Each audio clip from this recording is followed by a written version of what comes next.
Hi అండి, నేను మీ సరిత చేతి వంటలోకి స్వాగతం. ఈ రోజు ఎంతో టేస్టీగా ఉండే అండ్ త్వరగా తయారయ్యే రెసిపీ పోహా అంటే అటుకుల ఉప్మా ఎలా తయారు చేయాలో ఈ వీడియోలో చూద్దాం.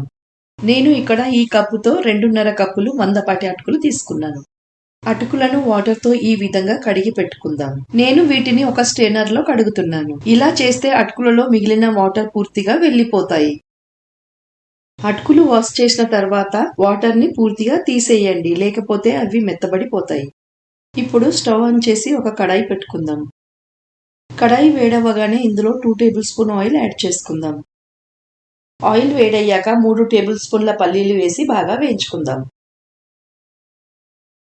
పల్లీలు కొద్దిగా కలర్ చేంజ్ అవ్వగానే 1/2 టీ స్పూన్ ఆవాలు, 1/2 టీ స్పూన్ జీలకర్ర యాడ్ చేసుకుందాం. జీలకర్ర ఆవాలు చిటపటలాడగానే 3 కట్ చేసి పెట్టుకున్న పచ్చిమిర్చిలు వేసి ఒకసారి కలుపుకుందాం.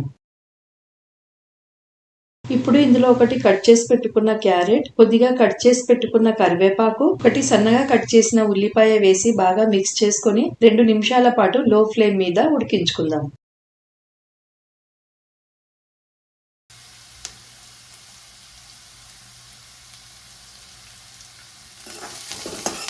రెండు నిమిషాల తర్వాత ఒకసారి మిక్స్ చేసుకొని సగం టీ స్పూన్ పసుపు, రుచికి సరిపడా ఉప్పు, 2 టేబుల్ స్పూన్ల నిమ్మరసం వేసి బాగా కలుపుకుందాం.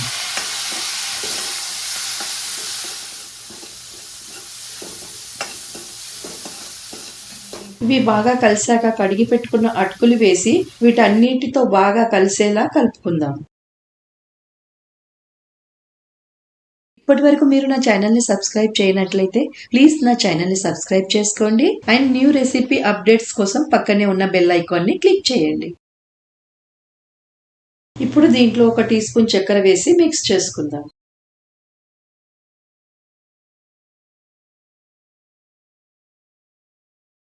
దీనిని 2 నిమిషాల పాటు లో ఫ్లేమ్ పైన కుక్ చేసుకుందాం. 2 నిమిషాల తర్వాత కొత్తిమీర వేసుకొని ఒకసారి మిక్స్ చేసి స్టవ్ ఆఫ్ చేసుకుందాం.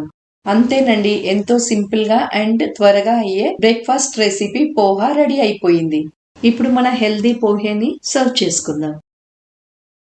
చూడండి, పోహా విడివిడిగా ఒకదానికి ఒకటి అంటుకోకుండా ఎంత చక్కగా అయిందో. ఈ హెల్దీ అండ్ టేస్టీ రెసిపీని మీరు కూడా డెఫినెట్ గా ట్రై చేయండి. మార్నింగ్ టైం కి ఈ బెస్ట్ రెసిపీ మీకు నచ్చినట్లయితే కమెంట్స్ లో తెలియజేయండి. మళ్ళీ కలుద్దాం ఒక కొత్త రెసిపీతో. అప్పటి వరకు ఈ వీడియోని లైక్ చేయండి, షేర్ చేయండి అండ్ నా ఛానల్ సరిత చేతి వంటని సబ్స్క్రైబ్ చేసుకోండి. Thanks for watching.